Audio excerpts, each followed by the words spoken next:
Hello Rockstar parents, welcome to the community. This is the amazing channel with Christine, myself, the Confidence Coach. And welcome, if you are new to my channel, then this is all about sharing awesome, important, valuable parenting topics as well as tips and tricks on how we can raise happy and confident children, because you know what? It takes a village to raise a baby. It really does.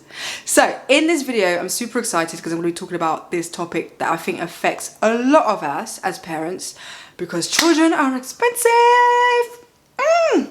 My gosh, they're expensive. So we're going to be exploring 8, not 10, 8, yes, I know how to count, 8 tips on how we can reduce our outgoings. So I'm going to get creative with you and I'm going to share these with you. Some of them you're probably already doing, some of them you probably haven't even thought of yet, but I want you to explore these, try these out, because you are going to get some results.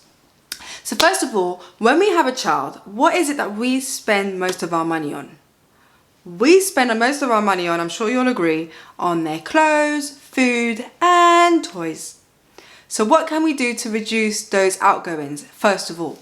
Well, what we can do is, I'm going to share a bit of what I do, is I've got a baby girl, she's 14 months old now, and when it comes to her clothes, there's a couple of children's centres. There's one in particular that I go to that has like a stock of clothes that parents give away for free, and that parents can come in and pick up any clothes that they need for their child, and it's amazing. It's like a clothing bank. So if you feel comfortable and you're fine with just your baby wearing secondhand clothes that are washed and clean and look nearly new, then I really recommend that you do that, because you'll save so much money on it. I've been able to get her some shoes, some coats, some jumpers, some clothes, tops and dresses for her for the price of nothing. And then any clothes that she no longer fits in, that I want to give away, I give it to the children's centre. So it goes round and round and everyone gets a pick of the clothes. It's great. And when it comes to toys, you can reduce your costs, your outgoings when it comes to toys, by doing some toy swaps with any parent friends that you know. So I did this with my friend who lives nearby. I got a stock of my toys that my baby was no longer really playing with. She got some toys that her child was no longer playing with, and we literally did a swap. So then our children were like, oh, I have new toys, and they enjoyed it. That's a great way of saving money. So you could do that maybe every month or every 2 months.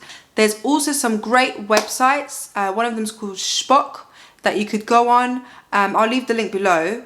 And you can go on there and find some great secondhand toys. You can go on eBay and find cheaper toys on there. Amazon has good deals as well that you can find. And also there is Toy Library. The Toy Library is super awesome. I need to actually register, but my friend goes there and uses it often.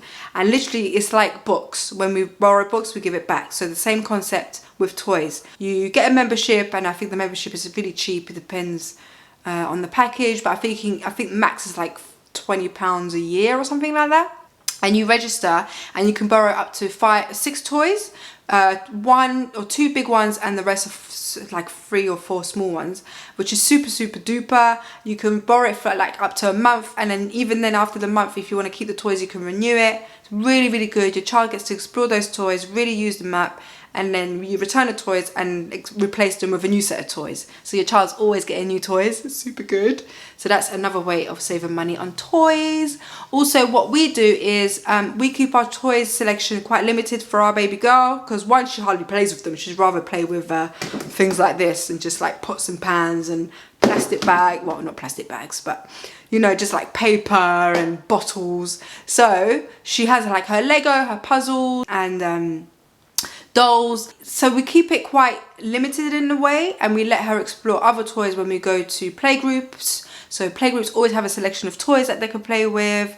When we have play dates, there's new toys. So she's always exposed to new toys, but she doesn't necessarily get new toys every week because she's only 14 months old, so she doesn't need that much right now. So it's a good way for you to limit the cost of toys in that way.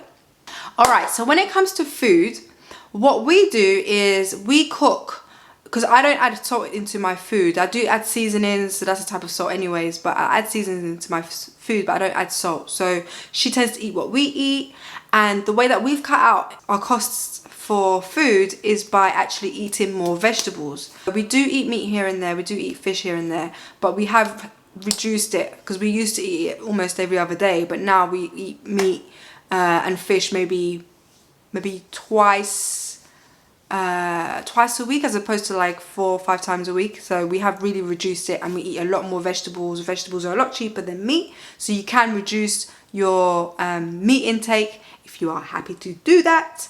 If you're not, then what you can also do is write a list, a shopping list, and set a budget and stick to it. Stick to your shopping list, because I know that when we go shopping, we get like distracted and we're like, oh my gosh, this is like, I want to buy everything. Especially if you're hungry. Don't go shopping whilst you're hungry. Oh my gosh, you feel like buying everything because you're so hungry. You're like, I'll grab this bread, I'll grab this cake, and I'll grab these biscuits, and before you know it, your trolley's like full of stuff because you're hungry. So try and avoid going shopping whilst you're hungry. Write a shopping list and set a budget, and be focused and only buy what's on that list. Another thing you can do, another trick, is you can go to discount stores as and when you can. We used to go to Tesco's a lot and Asda, which is a good place to go shop actually. But now we also go Aldi and Lidl because their food is just as good.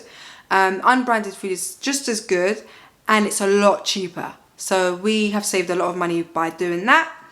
And also you can look at the sales, and sometimes they have really good offers. So say for example, you need to buy oat milk. So we're fans of oat milk. Sometimes they do offers for like, instead of £2, you can get 3 bottles of oat milk, 3 cartons of oat milk for £3, so £1 each. So my husband likes to stock up, so he buys a big stock of oat milk when there's offers, so that when we do need it, we've got it there, and when the price goes up, we haven't missed out on the offers. So even though you may not need that particular product at that time, still go for it, because you are saving money in the long term, because chances are when you do need it, the price is back to full price again, and then you're spending more money. So look out for those offers. Also go online and go on coupons.com. There's normally some coupons that you can get some money off some products, electrical products, and food items as well. And type vouchers online as well, because sometimes they have some offerings there that you can print out the vouchers and use them in your local supermarket. And also another thing that you can do, another tip, is when it comes to food, there's some items that are offered for cheaper, a lot cheaper. They're like 70% off because they're soon to be expired. So if, for example, you're buying mince and it's going to be expired in the next like week or 5 days, you can buy that and cook it like soon after you've bought it, or put it in a freezer and eat it soon after.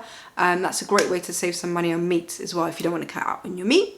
I can't remember what number I'm on, but let's just say I'm on tip number 5.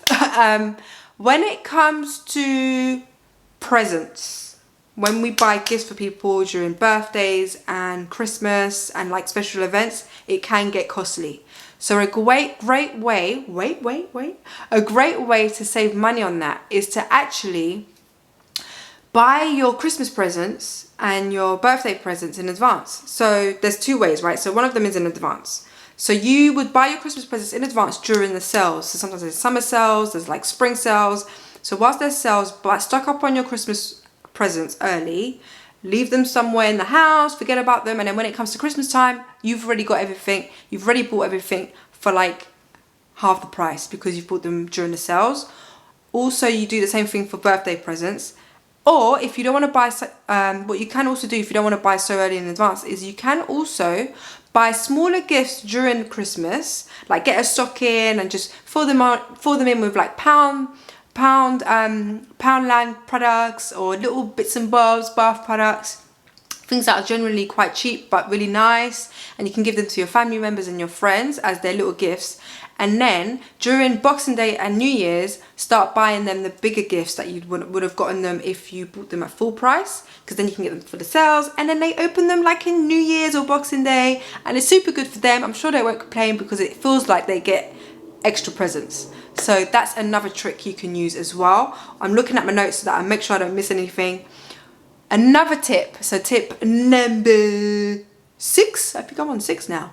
Yeah, I'm on 6. I think we're on track. Anyways, I'm getting excited. Is to actually go to the bank and print out your bank statements, or print them out on your computer. And I want you to check what direct debits you've got, and if there's any direct debits you can cancel. Because if you're anything like me, you can have direct debits that you opened ages ago, like years ago, that you've just forgotten about, and because it's not a big number and a big amount of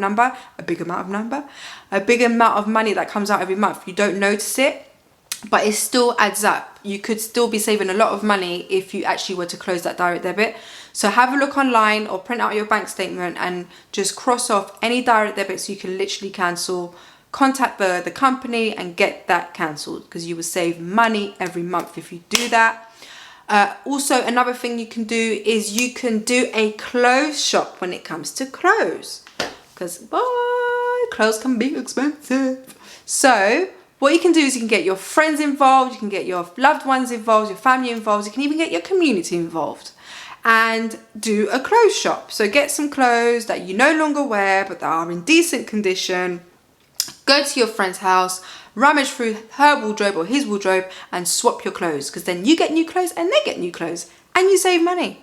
So it's all about sharing our resources. I think that's a super great way of doing that. Sometimes your local church might do that, or you might have some charities that do that. Talking about charities, going to charity shops is also a great way of saving money as parents, because we can find really amazing, like, good quality stuff there for like a huge discount, 75%, right? You can find a really warm, lovely coat that you would normally pay £100 for, and you can find the same coat in a charity shop for like £5. So I definitely recommend that if you're happy to do that. I go to charity shops. Since having my baby, I haven't really been like giving myself a lot of shopping time and TLC in the stores and going shopping for myself for a while now, but I have enjoyed going into charity shops and finding those hidden gems and finding those really cool jumpers. Like this one is from the charity shop actually, and it's like really, it looks new, it's just fresh, it's beautiful, I love it. So you can do that. You can save a lot of money on that. I've even found some really awesome toys in charity shops as well. Literally looks so fresh. That I've saved a fraction of the price just because I'm in a charity shop. And also you're giving back to the community when you do that. So I don't think I've missed anything out. Buy offers, yeah, I think I've covered everything for now. But if you can think of any other tips to save on our monthly outgoings, do not hesitate to leave the comment below. Share them, because you know, we as a community of parents, we need to share our resources, we need to share our ideas, because that's when we're spreading the love. Because you know, things can be expensive when you have a child, especially when our children grow older and they keep demanding for things. We need to find more and more clever ways of providing and saving at the same time, you know. So last tip I actually almost forgot, and this is a clever one, is to actually look at your phone bill. So your phone bill, your mobile phone bill. I don't even know if people use the word mobile anymore. Anyways, your phone bill and your electric bill and your gas bill, and see where it is that you can get a discount. So for example, when I'm doing upgrade, instead of me getting an upgrade, because my phone is fine and I'm happy with it, there's no problems, and I don't really care about what the latest phone is out, you know, today, then I just ask for like I call it a downgrade. So they make my bill a lot cheaper, and I still get good unlimited minutes, and I get some data as well. So that enables me to do what I need to do on my phone, and I'm happy and I save money. I'm literally paying like £14 a month. So that's something that you can do. You can actually get a cheaper contract. Just instead of getting an upgrade, you just get yourself a downgrade, keep your phone and get a decent deal with them. And also just check with your TV provider, your gas, especially your TV provider, your gas and electric, and see where it is that you can maybe call them up and see how it is that you can save money in those areas. See if your TV provider can give you some discounts, or they have a different offer for you. Especially if you've been there with them for a while, you can say, look, I'm a loyal customer, what can you do for me? And sometimes they just literally have some offers out there that you just don't know about until you ask. So you can definitely do that. And you can speak with your gas and your electric provider and see if they've got any offerings at that time to help you, or if they've got any tips and strategies you can use to lower your costs. So those are some things you can do. If this video helped, please leave a thumbs up. and I'll create more like these. Thank you so much for tuning in and listening to me waffle on about this. And I wish you an amazing rest of the week. Enjoy your parenting and keep smiling. And I'll see you very soon. Alrighty, bye.